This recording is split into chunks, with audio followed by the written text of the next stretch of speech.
تمام جو ہے دنیا اور آخرت کے معاملات آسان کرے، اور ہمیں علم سیکھنے، عمل کرنے، اور جو ہے ہمارے سلف علماء کا سپورٹ کرنے کی توفیق عطا کرے۔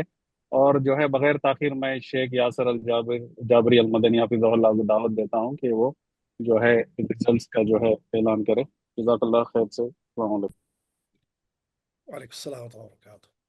بسم اللہ الرحمن الرحیم، الحمد للہ رب العالمین والصلاة والسلام علی رسولہ الامین، اما بعد۔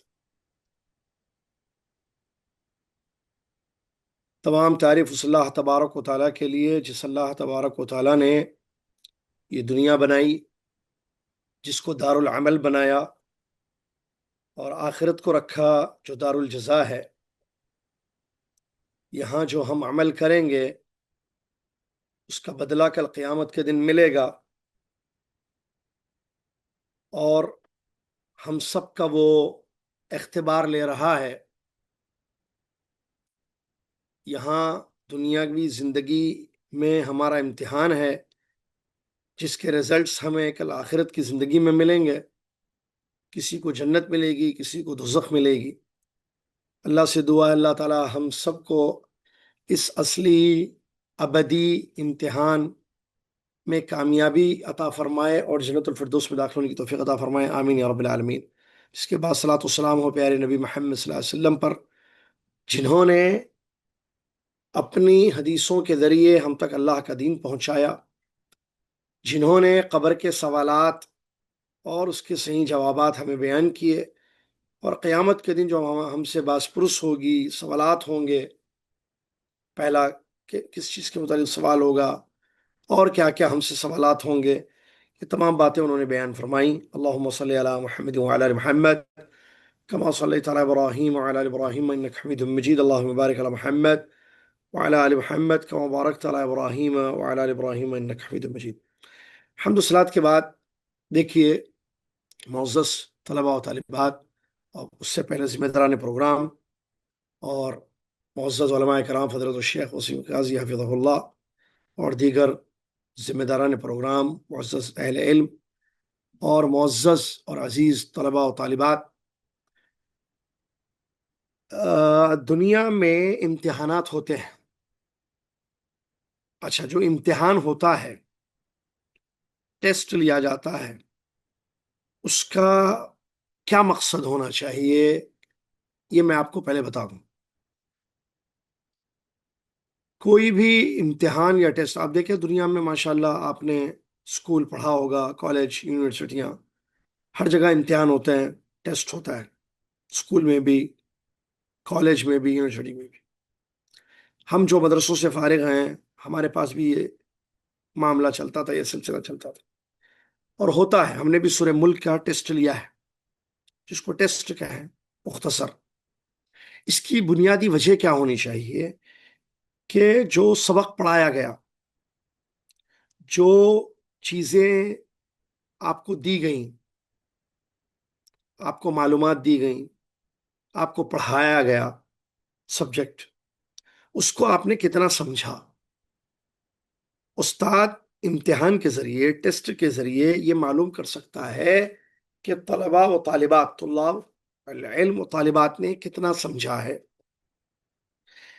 میں نے بھی مختصر 5 سوالات بنائے تھے،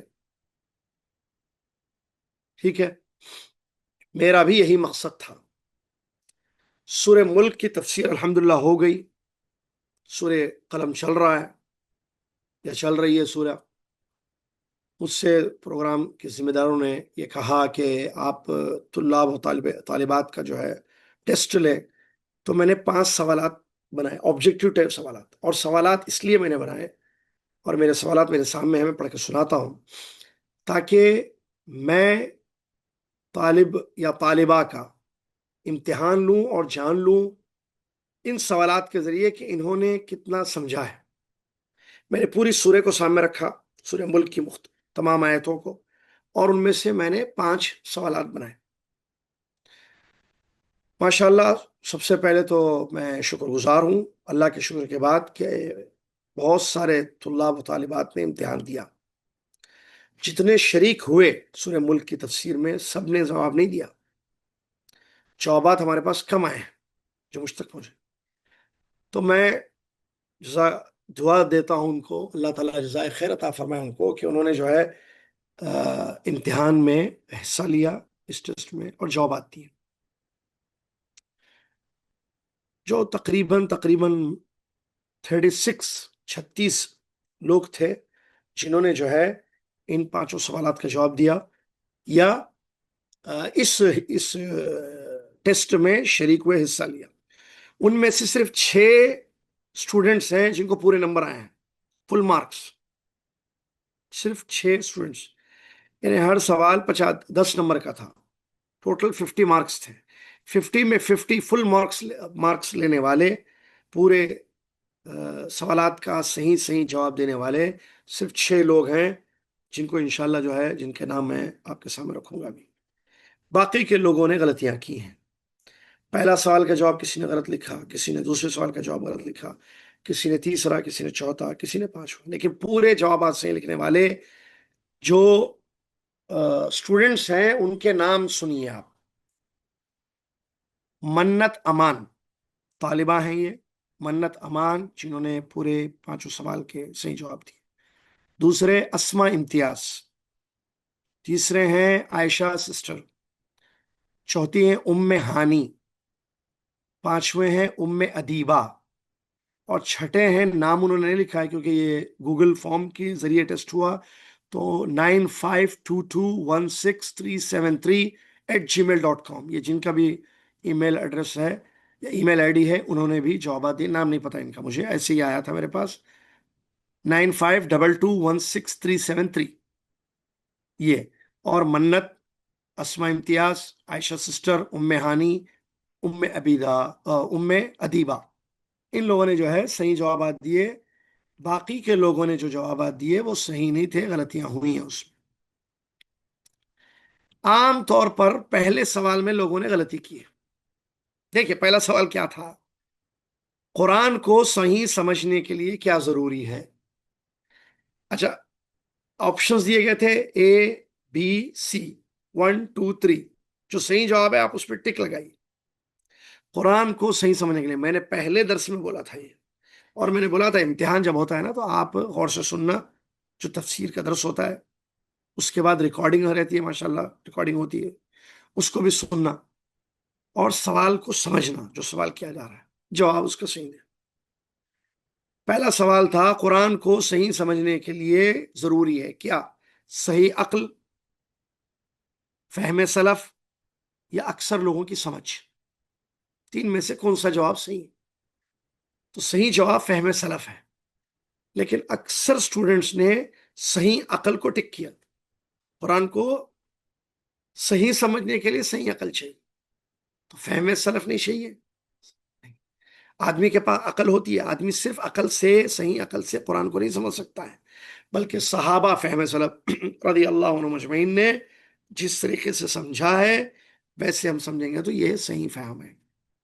ٹھیک ہے. دوسرا سوال، موت و حیات کا مقصد کیا ہے؟ پہلی آیت یا ایھا الذین آمنوا، کیا اتقوا اللہ، یہ کیا ان تبارک، بسم اللہ الرحمن الرحیم، تبارک الذی بیدہ الملک انہ علی کل شیء قدیر الذی خلق الموت والحیات. دیکھیے الذی خلق الموت والحیات لیبلوکم ایکم احسن عملا، یہ آنسر ہے آیت میں. تو میں نے لکھا زیادہ عمل یا اللہ کی نعمتوں سے فائدہ اٹھانا یا اچھا عمل. بعض لوگوں نے زیادہ عمل لکھا جو کہ غلط آنسر ہے، اچھا عمل. انہی میں سورے میں ستاروں کی پیدائش کا ستاروں کے بارے میں بتایا گیا، زینہ کا لفظ آیا ہے. ٹھیک ہے. ستاروں کو جن چیزوں کے لیے پیدا کیا گیا ان میں سے 2 کا ذکر کریں.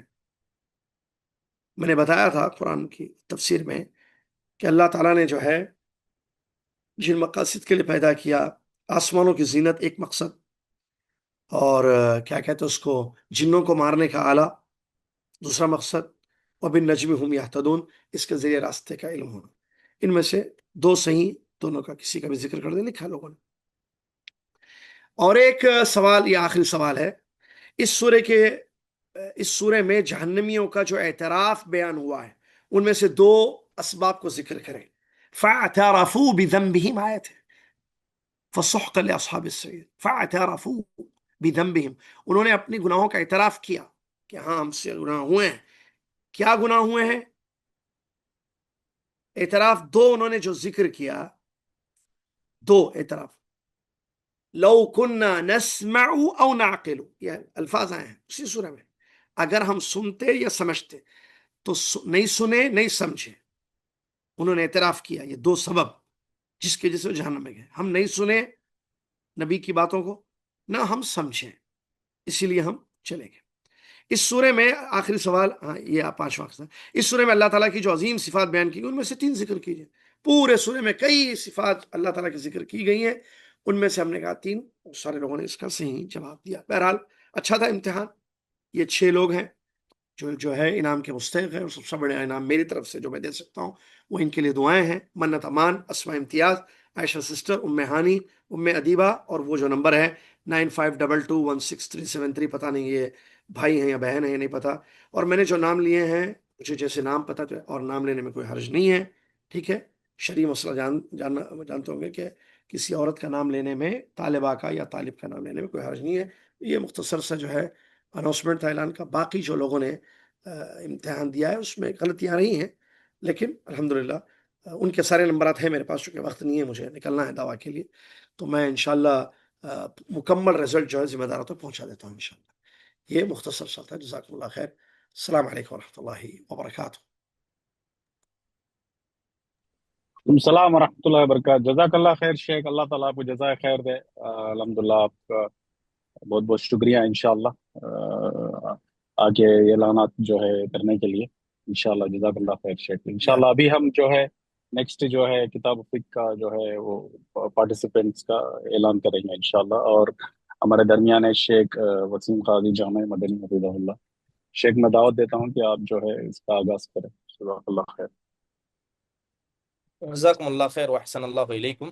جیسے کہ ابھی شیخ محترم نے بہت ساری بنیادی باتیں بطور نصیحت آپ کے سامنے کی کہ امتحان لینے کا مقصد یہ نہیں ہوتا ہے کہ کسی کو نمبر بڑا دیے جائیں تو بہت اچھا ہے، کسی کو کم ملے ہیں تو کم تر، یہ سب نہیں ہے. بلکہ اس امتحان کا مقصد یہ جانچنا ہوتا ہے کہ آپ نے کتنا پڑھائی بھی باتوں کو سمجھا ہے. اور اللہ کے نبی علیہ الصلوۃ والسلام کی حدیث ہے، من وجد خیرا فلیحمد اللہ ومن وجد غیر ذلک فلا یلومن الا نفسہ، کہ جو آدمی خیر کو پائے وہ اللہ کی تعریف کرے، جس کو خیر نہ ملے وہ اپنے نفس کو ملامت کرے، کسی پر کیا ہے الزام تراشی نہ کرے. سب سے پہلے الحمدللہ امتحان ہوا، اور یہ ٹیسٹ جو ہوا اس پر سب سے پہلے اللہ تعالیٰ کا شکر ادا کریں کہ اللہ تبارک و تعالیٰ نے ہم کو ایک زرین موقع دیا. جیسے اللہ قرآن میں کہتا ہے وَمَا بِكُم مِّن نِّعْمَةٍ فَمِنَ اللَّهِ، کہ جو بھی نعمت ہمیں ملتی ہے سب اللہ کی طرف سے ملتی ہے. ٹھیک ہے. دوسری اہم نصیحت میں اس موقع پر یہ کہنا چاہوں گا کہ علم یہ جینے کا نام نہیں ہے، علم پر عمل کرنا ہی جینے کا نام ہے. آپ نے جو سیکھا ہے، جو امتحان میں دیا ہے، آپ اصل کامیاب اس وقت ہیں جب آپ اس کو اپنی عملی زندگی میں نافذ کریں گے. محض کامیاب ہو جانا، اچھا رزلٹ لانا یہ نہیں ہے، بلکہ علم، عمل اور اخلاق کو لائے، یہ علم اصل میں فائدہ مند ہے. اس لیے امام شافعی کہا کرتے تھے العلم ما نفع لیس العلم ما حفظ. کہتے تھے کہ علم وہ نہیں ہے جو انسان یاد کرتا ہے، علم وہ ہے جو انسان کو فائدہ دیتا ہے. اس کے علاوہ ایک بات میں یہ بھی کہوں گا کہ الحمدللہ جو بہت اچھے نمبرات سے کامیاب ہوئے ہیں وہ اپنے نفس کو غرور سے بچائیں. یہ جو آپ کو کامیابی ملی ہے آپ کی محنت کی وجہ سے نہیں ہے، یہ اللہ کے فضل کی وجہ سے. اللہ کا شکر ادا کریں، دل میں عاجزی انکساری پیدا کریں. اور الحمدللہ جتنے لوگوں نے بھی امتحان دیا، میں بنیادی طور پر کہوں گا کہ ہمارے نزدیک سب کامیاب ہیں. نمبر کا زیادہ آنا اس کے اچھے ہونے کی، نمبر کا کم آنا کسی کے کمتر ہونے کی یہ علامت بالکل نہیں ہے. ٹھیک ہے. لہذا محنت کو برابر باقی رکھیں اور اسی طرح نیت کی اصلاح کریں. یاد رکھا گیا اپنے علم، اور یاد رکھنے کا مقصد کیا تھا؟ تاکہ اس کو اپنی عملی زندگی میں نافذ کریں. میں زیادہ وقت نہ لیتے ہوئے سیدھے رزلٹ کے اناؤنسمنٹ کی طرف آگے بڑھتا ہوں. الحمدللہ پہلے رینک لانے والے جو طلباء و طالبات ہیں 1 2 3 4 5 تقریباً 13 لوگ ہیں جنہوں نے پہلا رینک لیا ہے، اور یہ تینوں ایک ہی رینک کے سب.